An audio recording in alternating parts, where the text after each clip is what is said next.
ఒక్కటి దృష్టిలో పెట్టుకుంది. ఆయనిచ్చిన స్థానం తన గుండెల్లో.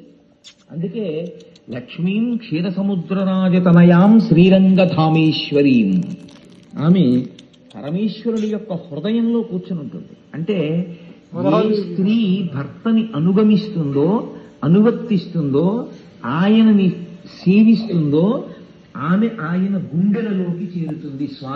ఆమెని కాదు అని ఆయన ఏమీ చెయ్యలేడు. ఆమె లేని నాడు, ఆమె పక్కన ఉండకపోతే ఆయనకి అయోమయంగా, ఎంతో తెలిసిన్నవాడే, తిరిగి ఉన్నవాడే.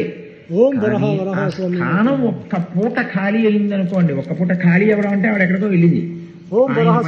కనపడదు, ఆయన ఉత్తరీయం ఆయన కనపడదు. ఆయనకి ఇంకా ఎంత కంగారు,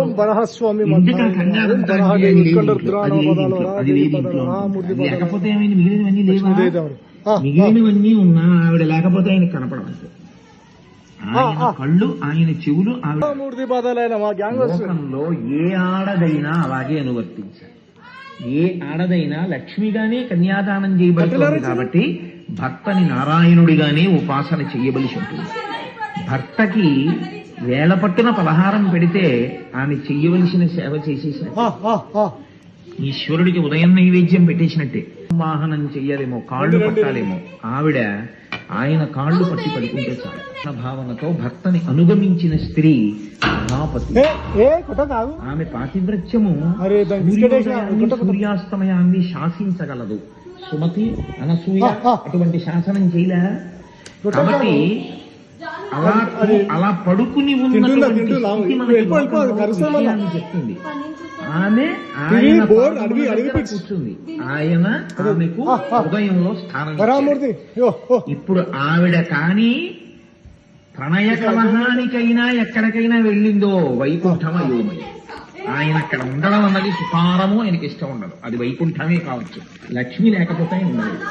ఈ ప్రతి ఇల్లు అలాగే. నువ్వు కాదు కదలికలో చూపిస్తున్నారు ఆశితకి ఓకే. కాబట్టి ఇప్పుడు అలా పడుకుని ఉన్నటువంటి మంగళమూర్తిని ఒకటే ఉంది, లాస్ట్ సగం సగం ఇద్దరికి. ఆయన ఆలోచన ఎలా ఉందో నేను వెల్కమ్. ఆయన పక్కన సరస్వతీదేవిని కూర్చోబెట్టుకుని వీణ వాయించుకుంటున్నాడు. అది గోవా అంటే భార్య పిచ్చి. వరహామూర్తి నమస్తే. నేను కైలాసానికి వెళ్ళాను.